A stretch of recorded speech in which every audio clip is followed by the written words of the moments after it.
And I'm sure you can relate to this, but what if we could make reading or working out or working on a business project or studying for school as fun as scrolling on TikTok or watching YouTube videos? And I've figured out that we actually can. The habit loop was discovered and created by some guy way smarter than me who figured out how we can actually make this a reality.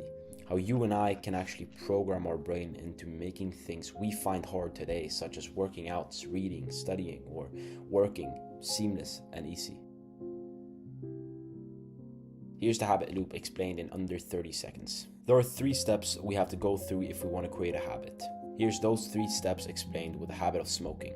Step number 1, the trigger. The trigger for someone who wants to quit smoking is the smell of cigarette smoke. Step number 2, the action, is doing the activity itself. So in this example, it is the smoking the cigarette, right? It's actually inhaling the smoke. Step number 3, the reward. To make the user repeatedly smoke, he gets a reward for smoking. This is the kick you get from the nicotine. The nicotine kick makes the smoker feel good, which serves as a reward for the smoker.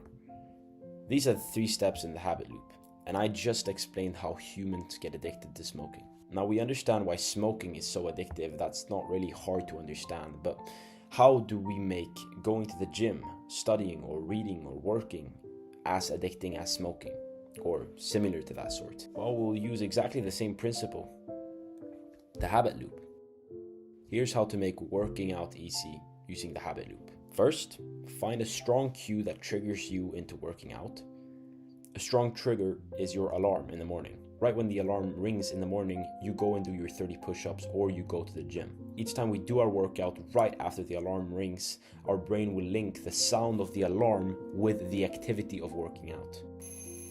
Step number 2 is the behavior we want to start doing. So in this example, we have already chosen what behavior we want to create, which is working out. Step number 3, the reward. After you've done your 30 push-ups or however your workout plan looks like, it doesn't really matter. The last step is to reward yourself for working out. Remember how the smoker got rewarded through a nicotine kick that made him feel good? Yeah, now you have to reward yourself for working out. For example, you don't get to drink your morning coffee until you've done your morning workout. So first we do this thing first in the morning and we have the alarm as our trigger, right? And then right after you've done your workout, you reward yourself with a warm cup of coffee. Your brain will associate the coffee pleasure with your workout, which will reinforce your behavior because there's a direct reward for doing your workout. Exactly as the smoker gets rewarded through the nicotine, you get rewarded with a cup of coffee.